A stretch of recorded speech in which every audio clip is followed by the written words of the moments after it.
Hello, hello, here we are again. We're coming to you from Broadcast Team Alpha on 44 different platforms around the world. And this is the show for the thinking global citizen that is not afraid to stick his toe outside of the box and find out what is out there that I don't know about. And you are going to find out that you may not even want to go back. There's so much interesting stuff out there. And yeah, my name is Aage, and I'm going to be the host tonight. And my co-host Nori just couldn't make it tonight. There is other things going on. She is also in business, so here we are, and we are also transmitting on the Conscious Awakening Network. And you got to go visit those guys. They have close to 50 different shows on there, different uh, di- different shows with hosts, and there's some really interesting stuff going on. So go ahead and Google Conscious Awakening Network. You can also find them on YouTube with the same name, and of course that is consciousawakeningnetwork.org. And before I introduce the guest, I want to tell you how you can get a hold of me and get a hold of Nori.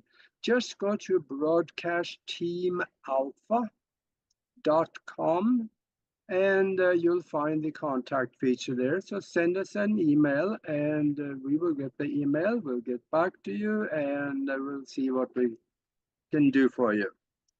And if you are watching on YouTube right now, that's the place to be because that's the only place we can monitor the chat room, and you can put questions in there, and we'll see what we can do. We with my co-host not being here, I may be a little slow on that, but just get there anyway. And also, I want to say Nori and I put together a spiritual think tank. We're doing some incredible things. Sometimes it seems like we are creating out of seemingly nothing and bring it into existence in the physical. Because there is a way to communicate with the universal mind using a spiritual language. It's not one of words, but it's different and it works. So if you want to come and check out something that is bigger than ourselves, send us an email to themastermindconnection@gmail.com. And I will send you some information. I'll send you a link to come and check it out on Sundays at 2 o'clock in the afternoon, East Coast time, and it's 11 o'clock in California Pacific.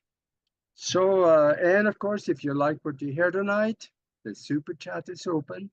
That's just like Christmas Eve in August.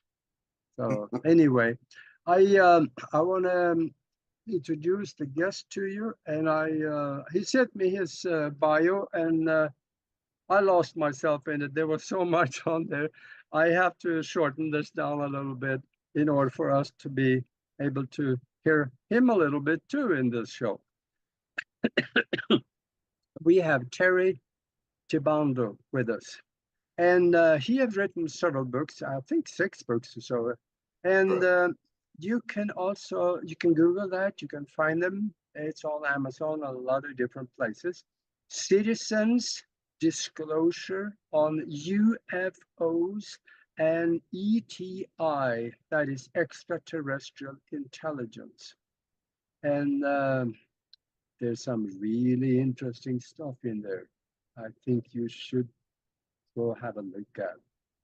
Let me, we are going to talk about World War II German and American flying discs. When did they start out making those things they haven't told us about? Where are they? What are they? And maybe a little bit about how do they work? Because this is something that you won't find in mainstream anywhere. And we're going to talk a little, give you a little skinny on this one.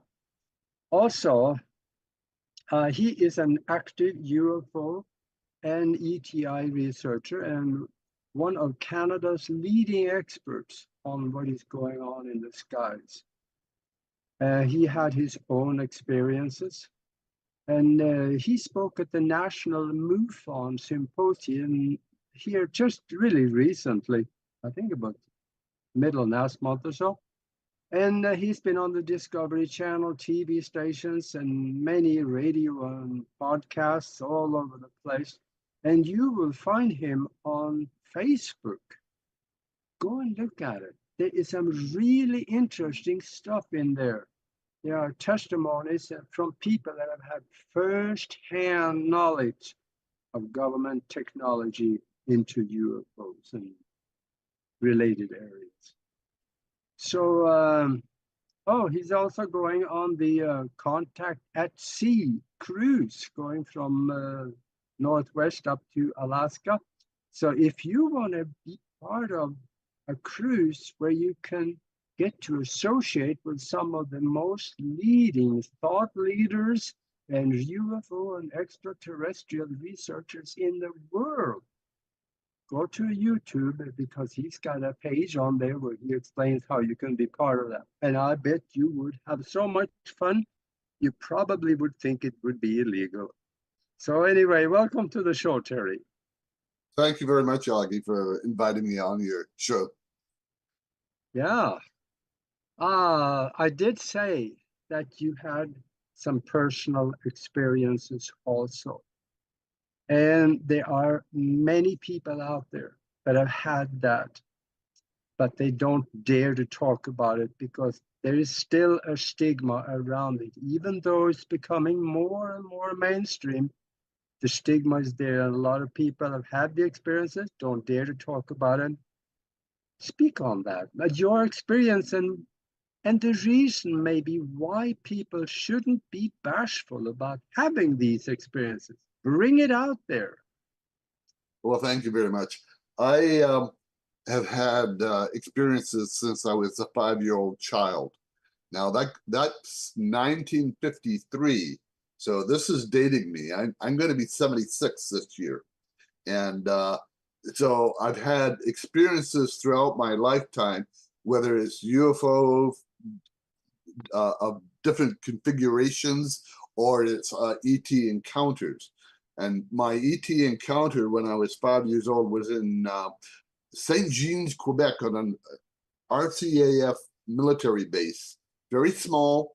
And essentially what happened was my mother and I had been out taking a walk in the early November morning, and we were going along the one of the roads on the airbase, and there were buildings there, probably military office type buildings, and I saw this craft that was essentially what I thought was some Mexican sombrero hat, and it was kind of wobbling a little bit, and it kind of hovered over one of the buildings.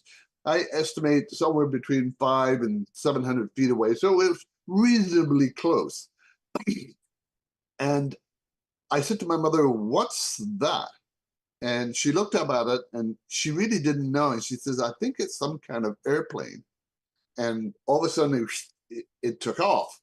Now, this was your typical disc where it was dark underneath, had a convex surface, and a dome or cupola on the top, silverish. And so the closest one that I can think of would be a photograph that was taken, I think, in New Jersey. So, and that was back in the 50s or 60s.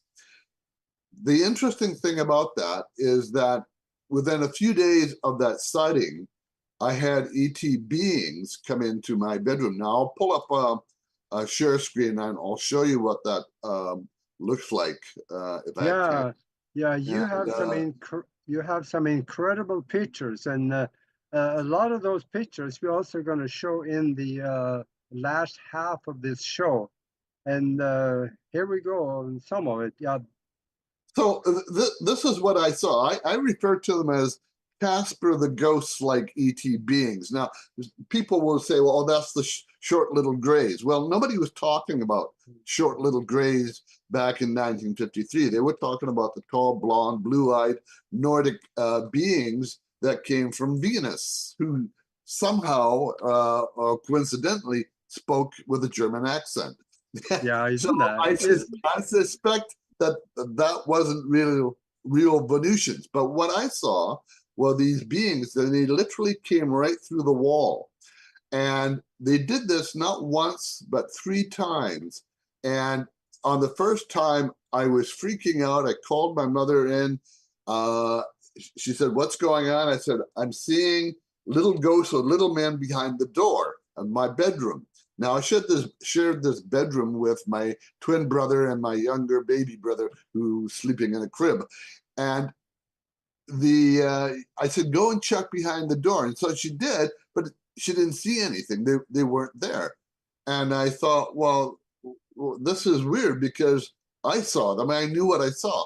And so she calms me down. She says, "I think you're just having a bad dream." And then she leaves the room. Within a minute or two of her leaving the room, again, they reappear. Now I'm really freaking out. I'm calling out. I'm waking up the whole house. She comes back in, I think somewhat annoyed.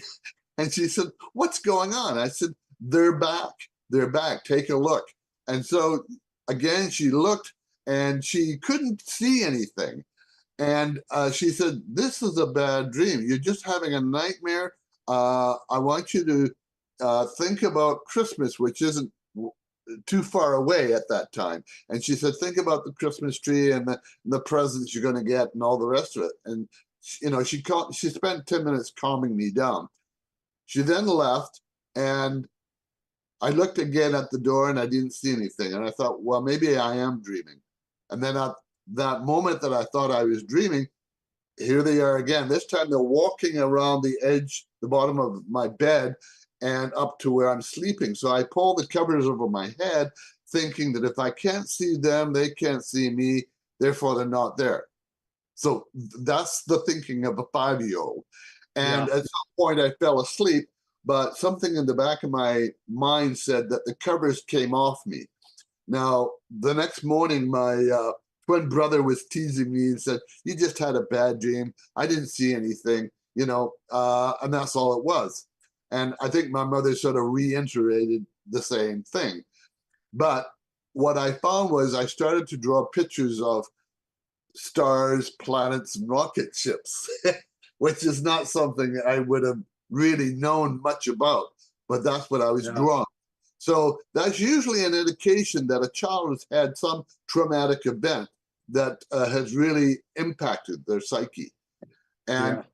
that was my first experience. And then from that point on, depending on where I live, I would have all kinds of other experiences, whether it would be UFOs flying close to my home, or maybe I'm out in a park area and would see some flashes of light, etc. So that was my first experience. Yeah. And a lot of times these experiences follow the family. So did your parents did they talk about any kind of contact at all?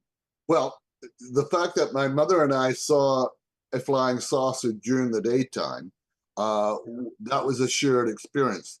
My father, back in 1951, had the whole family had moved back east, and we lived in Victoria, British Columbia, and my father had left the army because that's what he was in as a serviceman during the war, and he enlisted in the Air Force. And so I guess before he took on the service of being a military man in the Air Force, he flew back to see his parents who lived in Toronto. And I imagine it was by military transport. So he lands at Moulton Air Base in Ontario, which is now a part of Pearson International Airport. And he's stepping off the ladder or the steps, and he sees a hangar in front of him. And the doors are open, and he sees a disc-shaped craft hovering, and it comes out onto the tarmac, hovers there momentarily, and then shoots straight up in the air, and hovers there again momentarily, and comes back down and goes back into the hangar. Now, he said up to his dying days that he saw a flying saucer in 1951. The question here is, what did he see? Did he see an actual extraterrestrial craft that somehow the Canadians had captured and were experimenting with it? Or was it part of a German capture that the Allies had that and I'm jumping ahead a little bit here, but during the end of the war in 1945, the Americans went in along with the Allied nations, Canada, France, Britain, and other nations to capture German technology and bring it back and find out what's going on with it, along with about 1,600 German scientists. So it is conceivable that this was a German craft, and if it was, the only thing that would fit that description would be a viril, or what they call a yaga, hunter, a disc-shaped craft. So the thing about that is that he drew a picture of showing a disc, like two saucers lip to lip, and I found it actually in a cannon shell humidor where he kept his tobacco, and I asked him about it, and he said, "Oh, you don't need to know about that."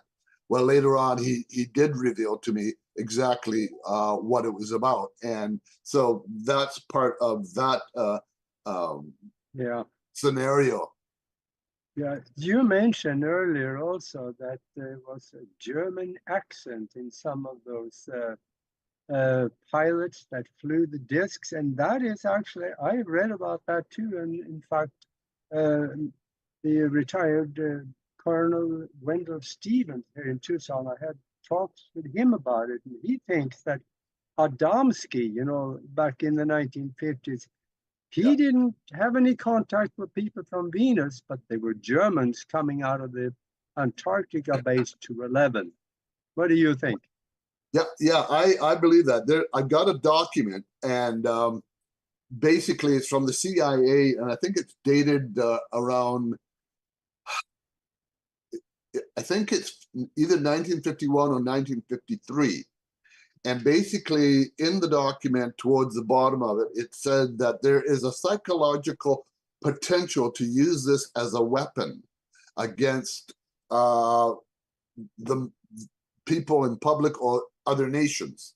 And so what I think was happening was that when the Americans captured some of these flying discs, there was a catch-up period of trying to understand how they flew. They were literally thinking outside of the box when they were constructing the propulsion systems, and let alone the very fact that it was disc-shaped. And the Americans didn't understand that technology, and there's a reason for it, which we'll get into. But they were able to fly the craft because I believe they had conventional navigation controls, etc., much like a bomber, whether that was a Lancaster bomber or a B-26 bomber, and it would be manned by, you know, half a dozen, 4 to 6 men to operate it, and plus whatever people were using the cannons on board to shoot at other aircraft. So the thing is, I think that when they started to test fly these Viril and Haunebu type craft, that they were able to fly them, but they didn't understand it. And then in 1953, they had a major breakthrough in electrogravitics and anti-gravity. And that's when everything started to come together. Now, you have to understand that the Germans had this knowledge before the war, before World War II, and they were already designing and building these things and testing them out. And they were doing it on basically a privatized and a sort of one or two factories were building these things, and it wasn't until the Third Reich got involved, the SS, that they said, okay, here's what we're going to do. We're going to standardize the types of craft that we're building, and there will be improvements along the way. Well, as I was saying, that the Americans didn't understand it, but eventually they did, because they figured out the propulsion system. Part of this was a shoot-down program where there were extraterrestrial craft coming into Earth orbit and even landing.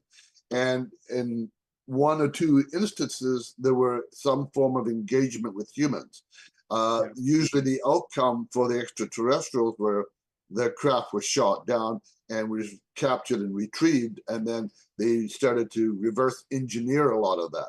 So Germany did this in around 19, well, it actually begins with Maria Orsic back in 1919, and by 1922 she was getting all kinds of channeled and medium type messages from a star system known as Aldebaran, which is about 68 light years away.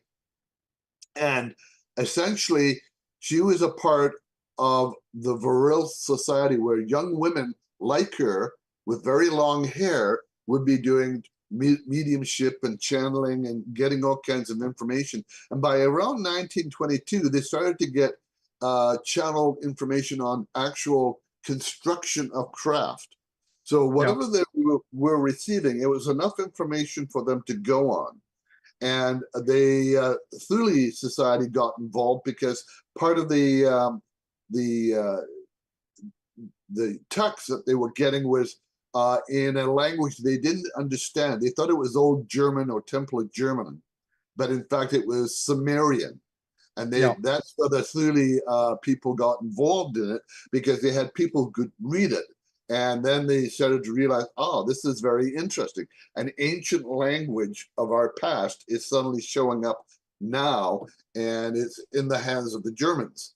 And so essentially they utilized all this information. And as I say, one thing began with individuals, various scientists and what have you got involved and started building certain dish-shaped craft that were either jet-powered or had some form of engine in it, but it wasn't yet formulated into the solid state type of propulsion, which I think involved mercury of some kind. Yes, it did.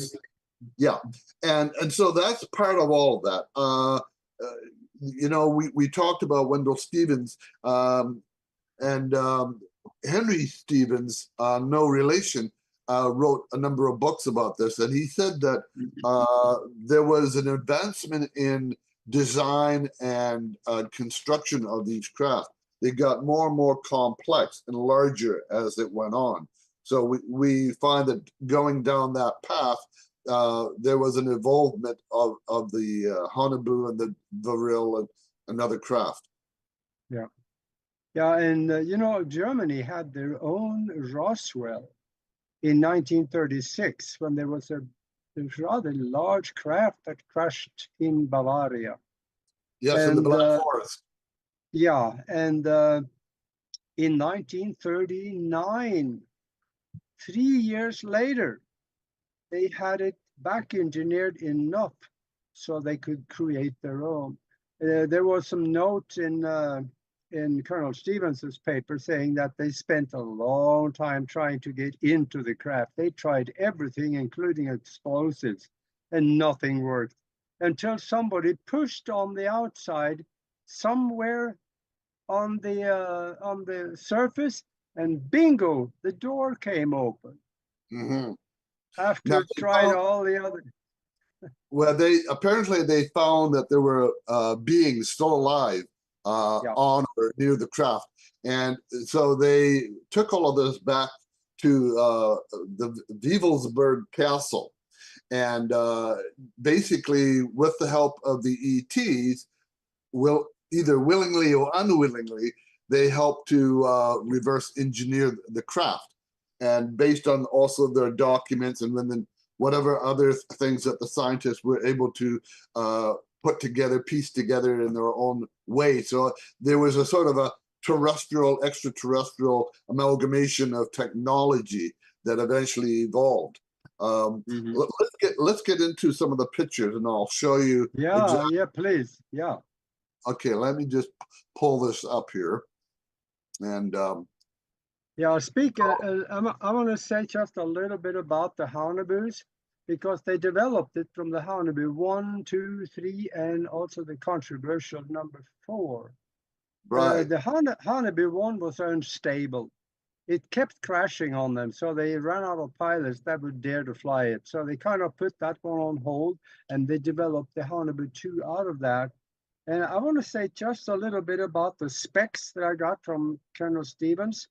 The Haunebu 2 were 26 meters across, that's 76 feet, and it was called the V7. It's and I still wonder where the V6, 5, and 4 is. But they had magnetic directional impulse as a steering, and it could do anywhere from 6,000 kilometers an hour at sea level and 21,000 at higher levels. And they had double hull and a crew of 9, 6 cannons, and they also had something called the Pristron tube, which was a directional EM pulse. When they aimed that at an aircraft and triggered it, they burned up all the electronics in that aircraft, the engine stopped, and down they went. And this technology, it was obviously to the Allied forces that when they start seeing these, we can still lose the war. So they engineered the invasion in Normandy, and that was thrown together. It couldn't have been worse than they did it. Yeah, yeah. The thing about it, like what I want to do is sort of start with the presentation, because I want to show that this is a diagram of the solar system with the various planets, and on the bottom we see what astronomers postulate as the zone of habitability. In other words, Mercury and Venus are really, fairly close to the sun and are considered too hot to be hospitable. Then you have somewhere beyond Venus towards Mars, what is considered the ideal location to have planets that will have life forms on it. And then beyond Goldilocks. Goldilocks zone, right. And so beyond that, you get planets that are gaseous like Jupiter, Saturn, Uranus, and Neptune. And so they're not considered habitable. Now, you got to understand that this is what I call a medieval anthropocentric type of thinking that even though you recognize that the sun is the center of our solar system and the planets go around it, you're still thinking that life has to look like humans. It doesn't.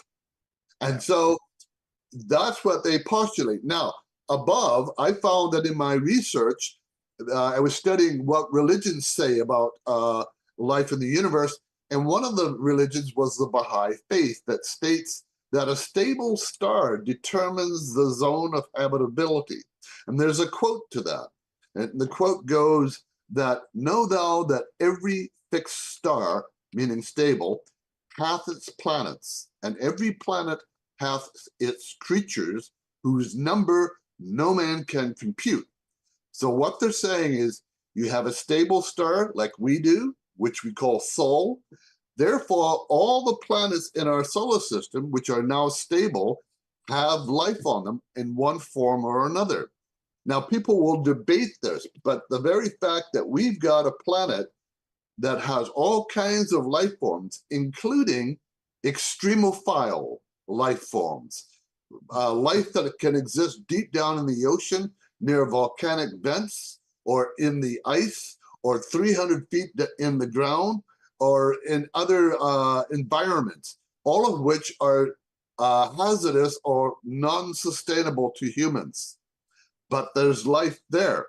So what that indicates is, here's an example of the Earth having these extreme cases of life that we know, not only terrestrial landforms, aquatic, avian, things that live under the ground as well. So now we're looking at extremophiles, and according to the Baha'i faith, there is life in all the stars, all the planets. That means wherever we go in the universe, if there's a stable sun, it will probably have planets, and those planets will have life, including the moons or satellites that revolve around those planets. So that's the pieces that we're coming from. Yeah, I'm not so sure it's only the Baha'i faith that says that. You remember the guy 2,000 years ago that said, "In my father's house there's many rooms"? Many mansions, right? Well, many mansions. Okay, that's right. Yeah, and that's a term that indicates, now how could you have a mansion inside of a house? Because a house is smaller than a mansion. So there's a kind of a spiritual allegory there that needs to be understood. But I'm not going to delve a lot into religion about this. I'm just sort of throwing this up, and it's up to the science to either prove or disprove this postulation that the Baha'is are putting out there. And so I'm saying that I think that that's a valid statement that needs to be researched. Now, when we get into the German stuff, because they actually had contact by not only a crash, as you mentioned earlier, in the Black Forest of Bavaria in 1936 or 39, was it 39? Yeah, 39.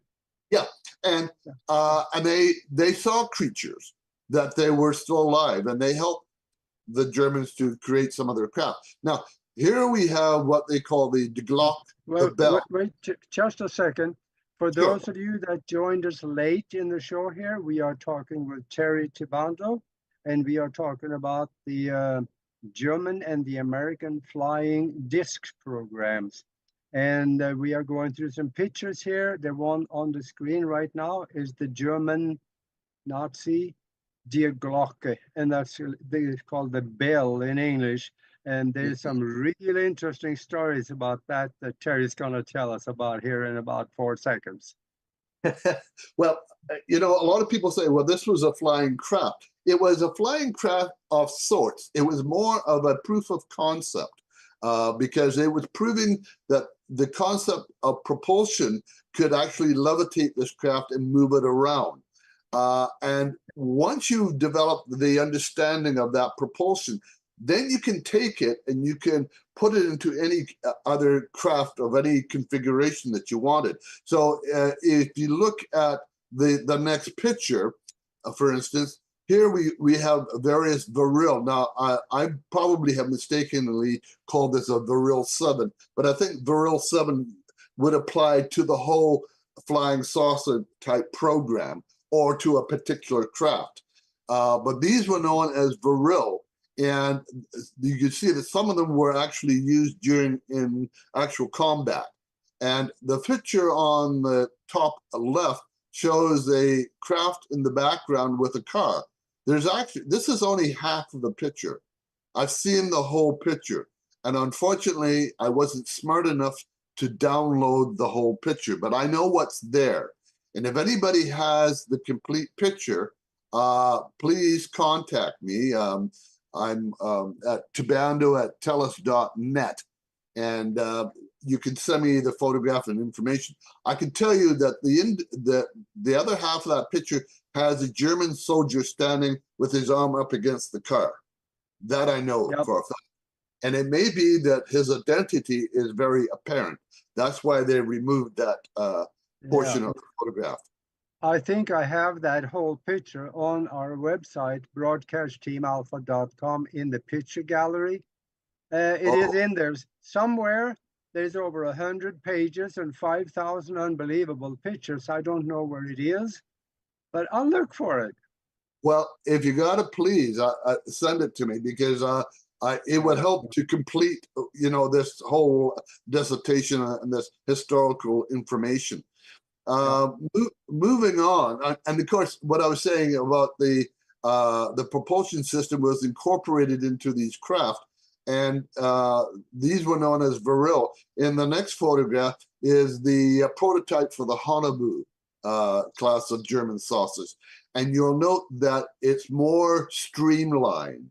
And there's a reason for that, because it was flying in the atmosphere.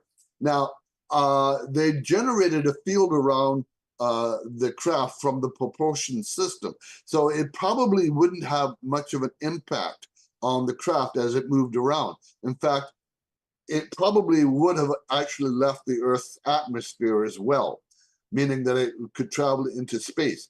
And in fact, when you are moving through space, you're not encountering friction of any kind. So a brick would fly quite well in space.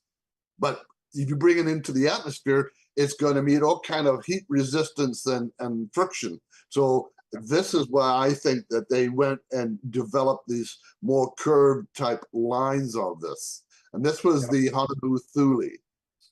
And then in the next one is the WW2 Dostra, which is probably being serviced because there are people around it, and maybe they're servicing the cannons that are around this craft.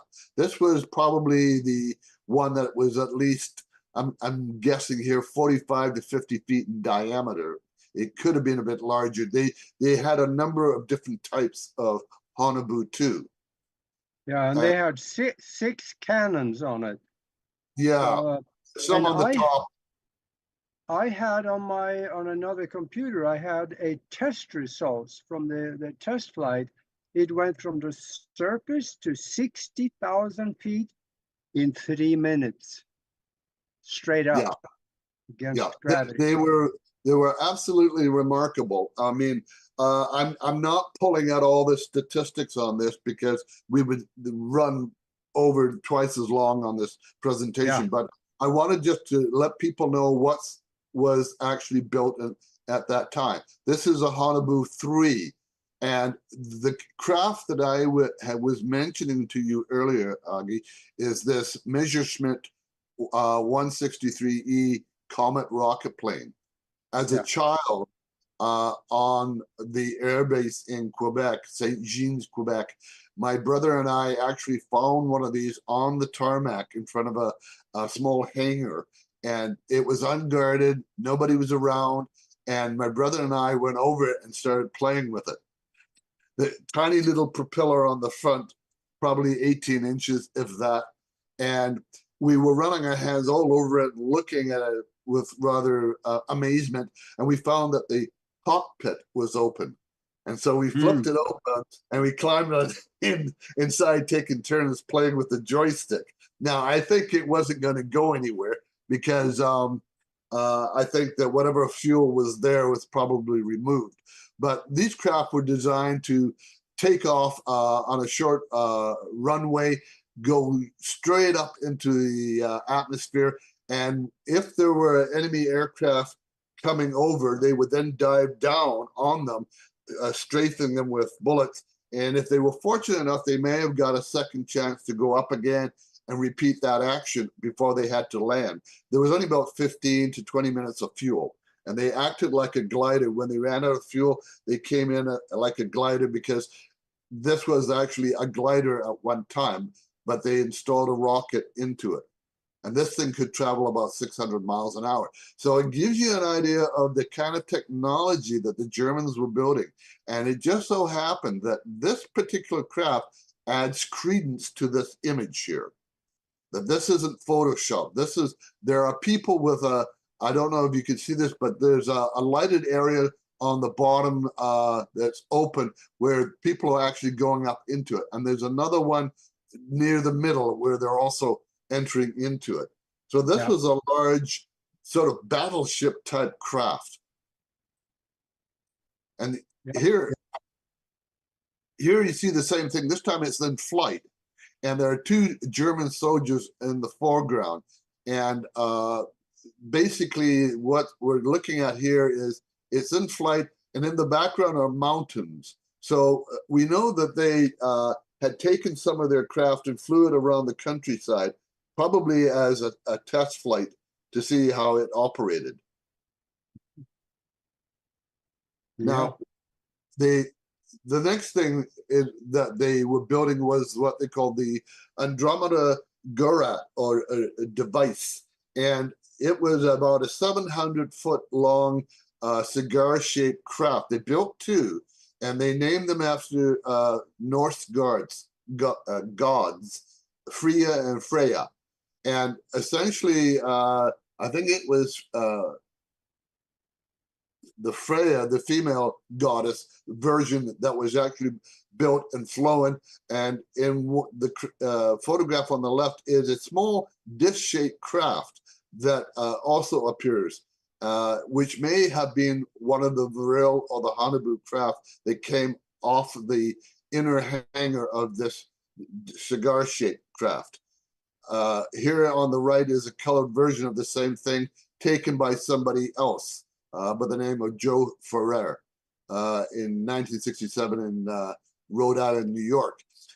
What again it shows is that these craft were being test flown after the war, which means that if the Americans have captured this, then this is part of their experimentation and learning to control these craft to see what they could do. Now, as we find that as we move through it, we get a lot of reports of Foo Fighters that were moving along Allied aircraft. Even the Axis aircraft of Germany were seeing these, and they weren't completely certain who they were, what they were, etc. And so there was a lot of debate afterwards of just whose were they, and in all likelihood they were also of German design. And this shows a couple of examples of what they probably looked like.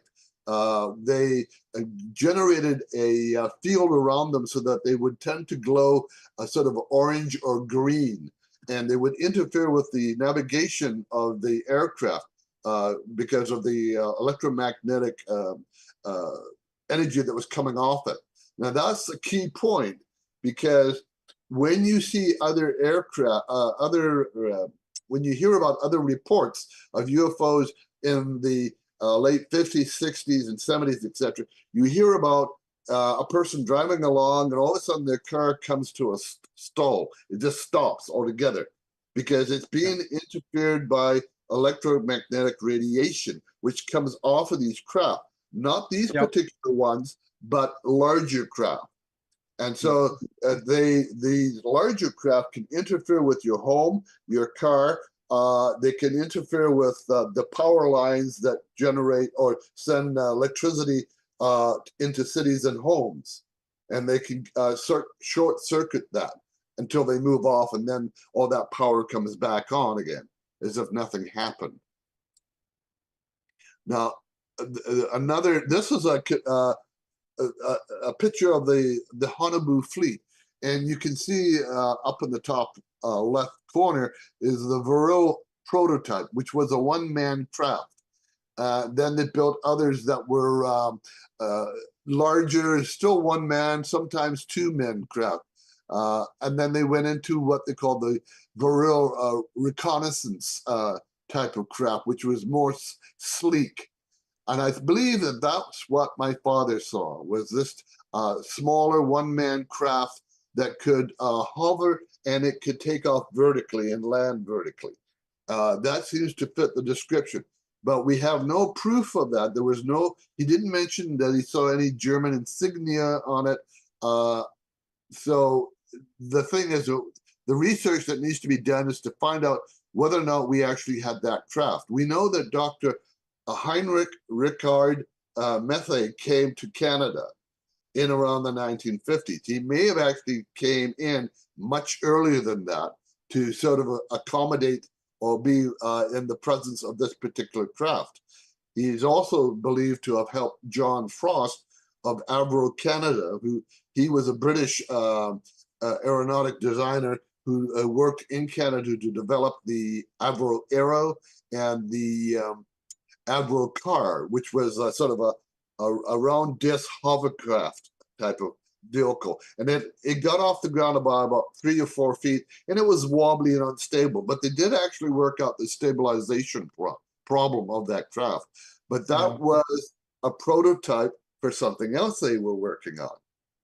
The thing that was in Moulton, Ontario, where they were building the Avro Aero and the Avro car. The other highly powered jet disc craft was being built in Georgetown, west of Toronto, and that was like a 6 jet engine disc-shaped craft, as well as and that was referred to as the WW2 craft, and then the other one they were building was the spade-shaped Manta or Omega type craft, where the central jet was right in the center of it, and it was like the mouth or of the shape of a shovel with a spade-like appearance to it. And it is believed that all of these flew at some point. They were prototypes being built for the American Army Air Force at the time. Yeah. So what this shows is the different configurations and the involvement of the craft. The one that's labeled Vril 7 was also considered an interstellar craft. And essentially what it would do is it would create a high magnetic field in the front of it. And this would open up what the Germans refer to as a white hole. And they realized that if they were going to try and make contact with the Aldebaran star system, 68 light years away, they couldn't travel there at the speed of light. They had to get there much faster. And it is believed that one of the Andromeda garrots or devices actually made a travel. We don't know if it went to that star system, but apparently on its return, it had a quadruple Victylin steel shell around it. And they said it was weathered and beaten up to the point it looked like it was 100 years old. So that means they must have put it through some extreme environment or lack of environment, and whatever happened along the way, they were able to return, but the craft was somewhat damaged in the process.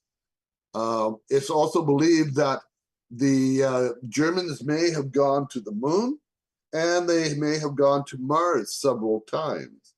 I have a photograph that shows a base on Mars, but I'm not thinking it's German, but probably American, because the environment of the buildings and the solar cells and the radar dish, etc., look too modern to be of pre-war or post-war development.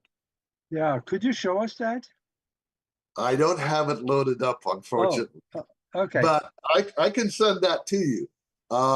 I'm not even certain that the one that I've got was the one that I originally saw back in around 2009, 2010, when I was writing my books. So, but you know, I can certainly dig that out for you, Aage. And then one of the interesting things here, we have Herman Oberth's comment that he says, we cannot take credit for our record of advancement in certain scientific fields alone. We've been helped. When asked by whom, he replied, the people from other worlds. So very cryptic, very sort of oh, what's this all about sort of thing. You have to understand something here. When Maria Orsic and the Vril Society were doing channeling and receiving information, it turns out that many years later, the American military, through cooperation of Stanford Research Institute, developed a group of remote viewers known as Project Stargate or Grill Flame. Yep. And they were remote viewing not only enemy territory and weapons and all the rest of it, but some of them were able to remote view what they thought were life on Mars.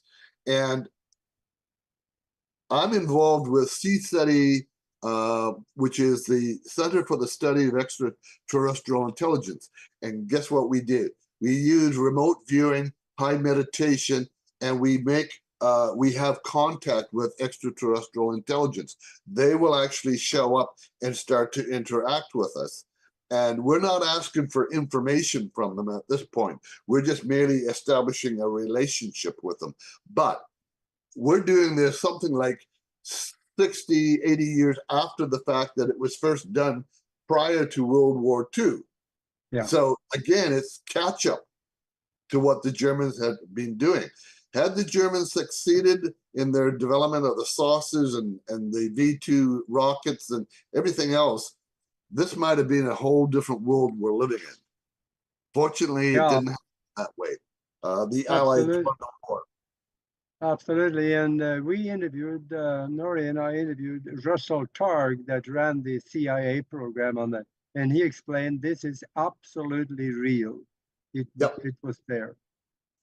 Yeah, it's information that is being kept very quiet. It's still a lot of the information that was gained from the Second World War is still kept in dark black vaults away from the public, because if we really knew the truth, we would be demanding all kinds of things from our governments and sort of a halt to the military exercise of what they're doing.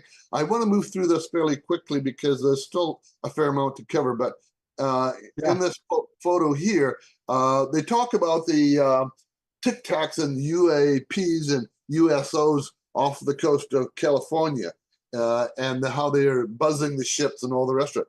And they say, we don't know who they belong to. We don't know if they're extraterrestrial, whether they're Russian or Chinese. Well, I'm saying that that's not honest truth. That's a bold-faced lie.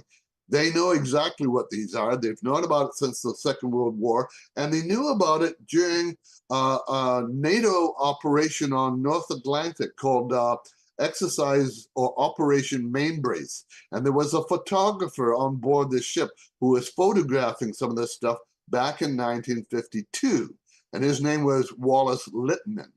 And you can see there's a colored photograph with an arrow pointing to what looks like what we would refer to today as a Tic Tac.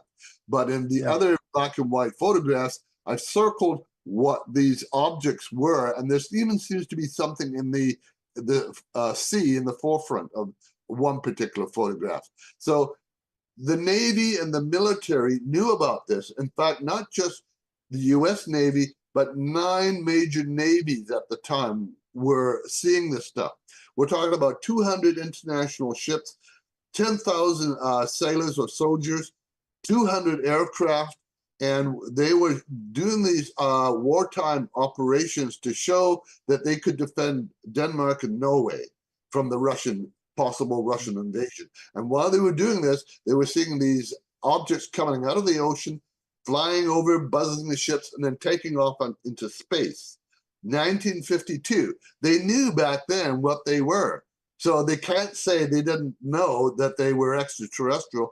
And even Eisenhower and Churchill had discussed this whole issue because they realized they were dealing with something other than man-made craft. Yeah. Now, what did the Americans get from all of this? Well, they have been doing a shoot-down program of anything extraterrestrial flying into the atmosphere.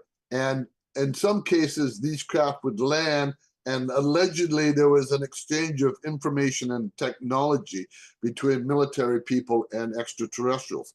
This is the famous Bob Lazar sports model flying saucer that he claimed he worked on.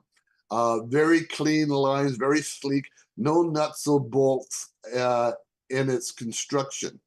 When you look at other craft, what you start to see is lots of plates, bolts, constructions, bits and pieces sort of protruding from it in one way or another.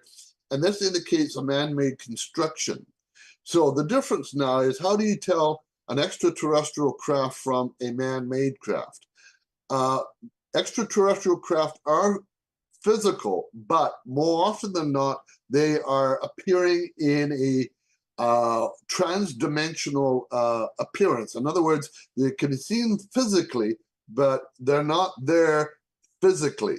Your eyes can see it, but they're not there. They're altered, they're phased out of our existence. And there's a reason for that, because when they travel from one star system to another, they're not traveling at the speed of light. They're traveling through various dimensions to get here. That may mean that they're opening up a porthole of some kind and traveling through it, and they get there within minutes, not hours, not days, not weeks, not months, not years, literally within minutes. That's true even if they are a galactic civilization coming, say, from Andromeda to our planet. They'll do it in a matter of minutes. It's that quick. This is the Pumpkin Sea, which is part of Lockheed's Project Diamond. It was to show the concept of a aerospike technology.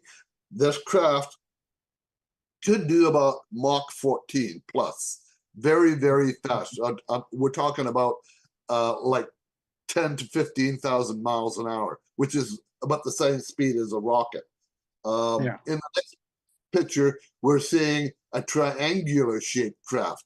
Now, I do have my doubts if this is the genuine craft on the ground, because the shadows don't quite line up with the men around it.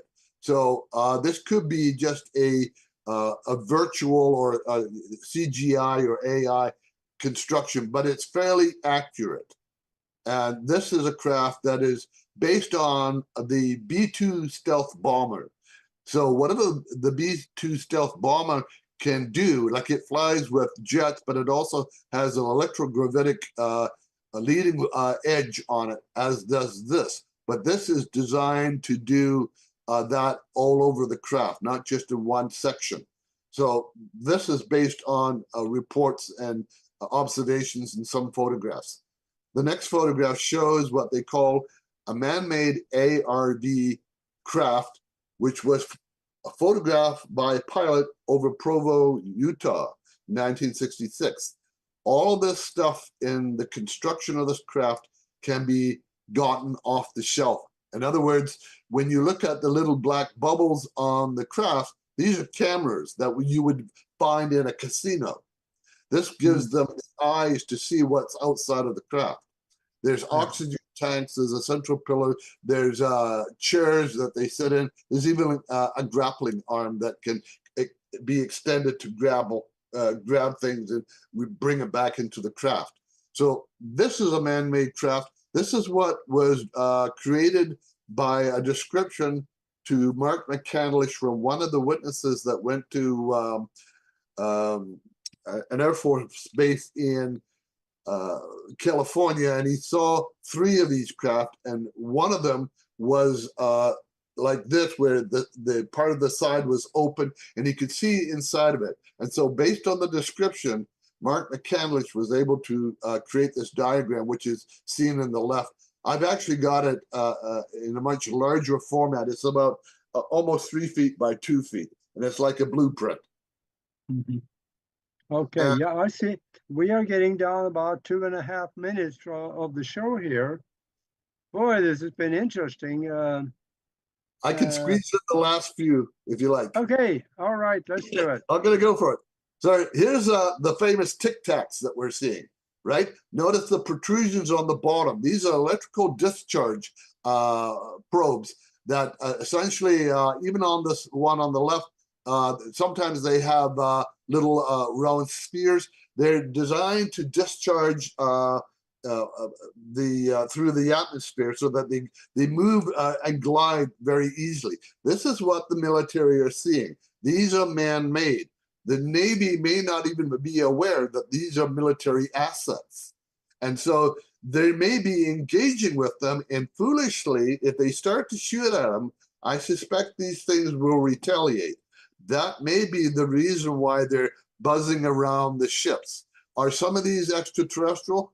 Possible, but they're more likely to be man-made, and they're being man-made by the U.S. military. So that's part of what's going on.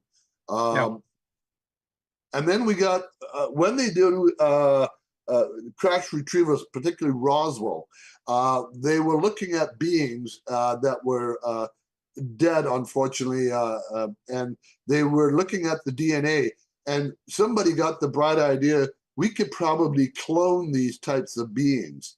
They tried cloning. I think some of them were successful, but not all the time. So they went into robotics.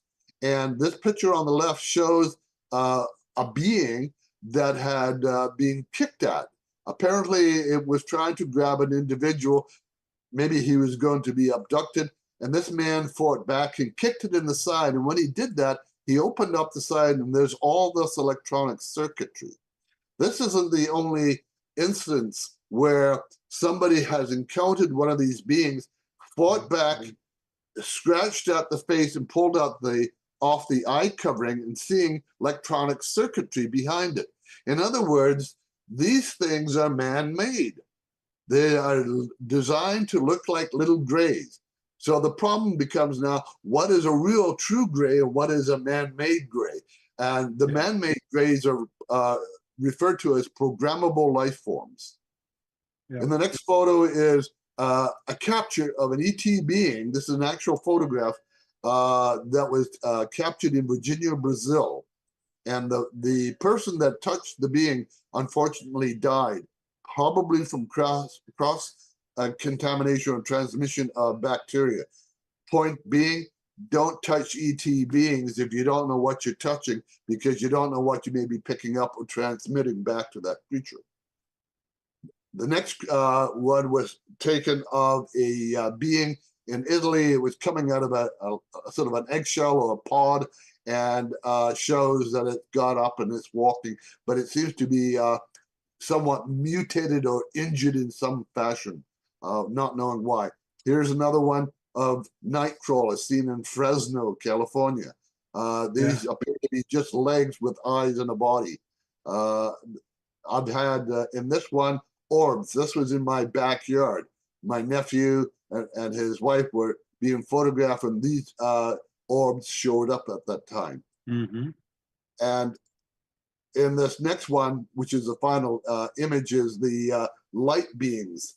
And they have been seen not only in different countries. I've actually found one on Mars. So we're looking at different types of extraterrestrial intelligence coming to our planet. And that's it.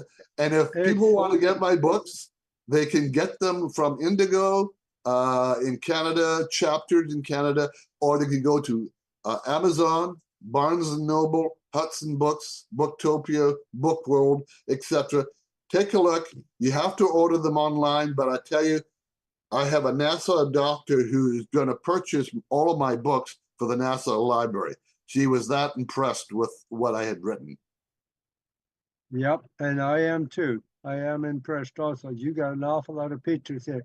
It's getting very complicated now. We can see that some of the extraterrestrials are also man-made and electronically carried out. Same thing with the UFOs. Some of them are ours, some of them are not. That's right. So yeah. How do we know?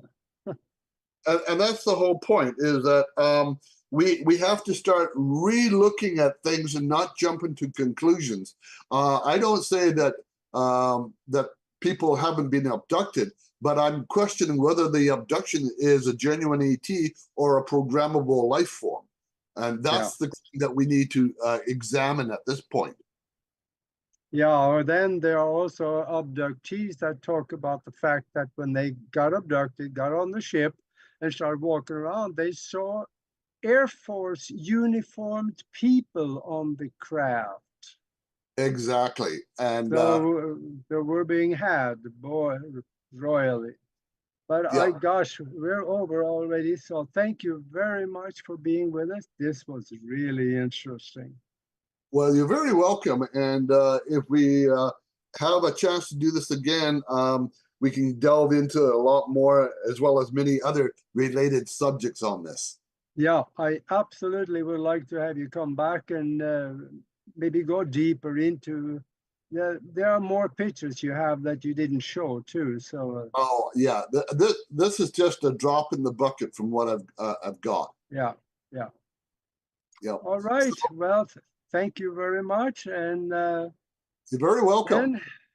So then, and to the listeners and the viewers out there, until next time,